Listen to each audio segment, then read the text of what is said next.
जय सीताराम।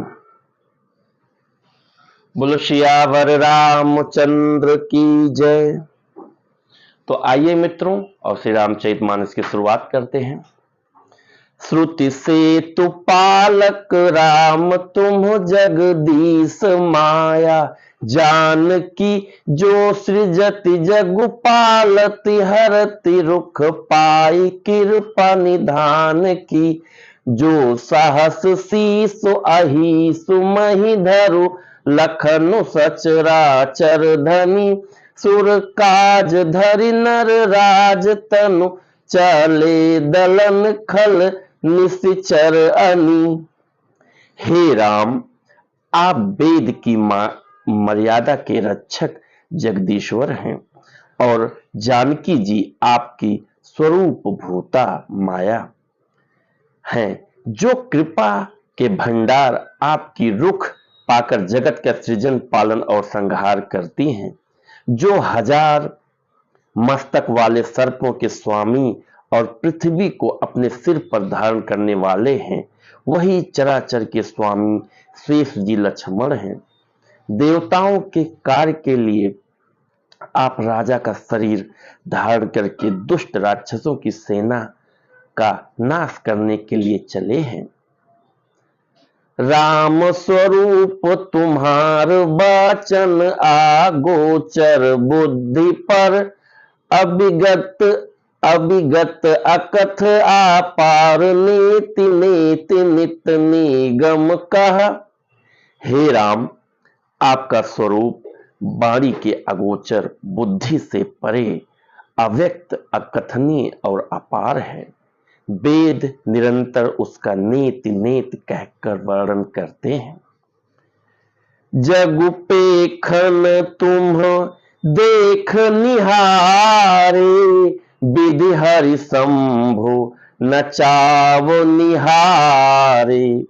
त्यों न जानहि मरम तुम्हारा, और तुम्हि को जान निहारा। हे राम, जगत दृश्य है, आप उसके देखने वाले हैं। आप ब्रह्मा विष्णु और शंकर को भी नचाने वाले हैं। जब वे भी आपके मर्म को नहीं जानते, तब और कौन आपको जानने वाला है।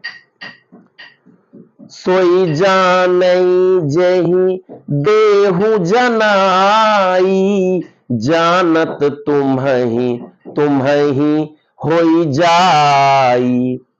तुम्हारी ही कृपा तुम्हि रघुनंदन, जानहि भगत भगत उर चंदन। वही आपको जानता है जिसे आप जना देते हैं, और जानते ही वह आपका ही स्वरूप बन जाता है। हे रघुनंदन, हे भक्तों के हृदय के शीतल करने वाले चंदन, आपकी ही कृपा से भक्त आपको जान पाते हैं। चिदानंदमय देह तुम्हारी, विगत विकार जान अधिकारी। नर तनु धरहु संत सुर काजा, कहूं करहूं जस प्राकृत राजा। आपकी देह चिदानंदमय है।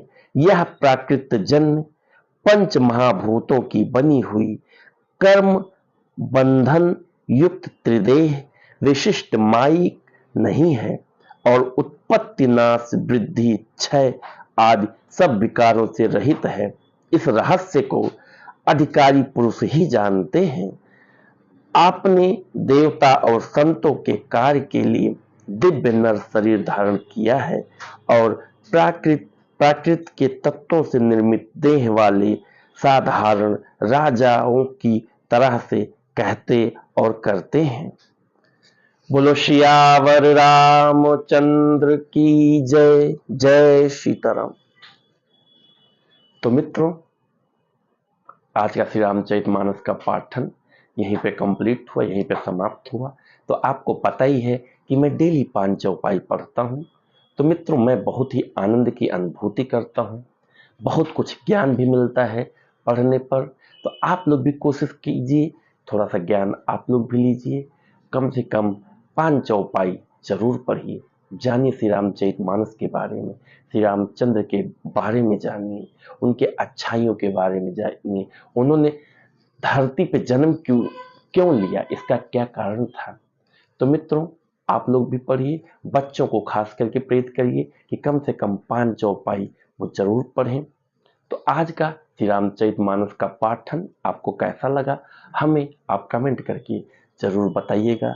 तो इसी के साथ मैं अपनी वाणी को विराम देता हूँ, फिर यही कहते हुए कि कम से कम 5 चौपाई जरूर पढ़िए और कोशिश करिएगा, अगर आप लगा सकते हैं तो एक पेड़ डेली लगाइए शुद्ध और अच्छे पर्यावरण के लिए। तो इसी के साथ मैं अपनी वाणी को विराम देता हूँ। जय सीताराम।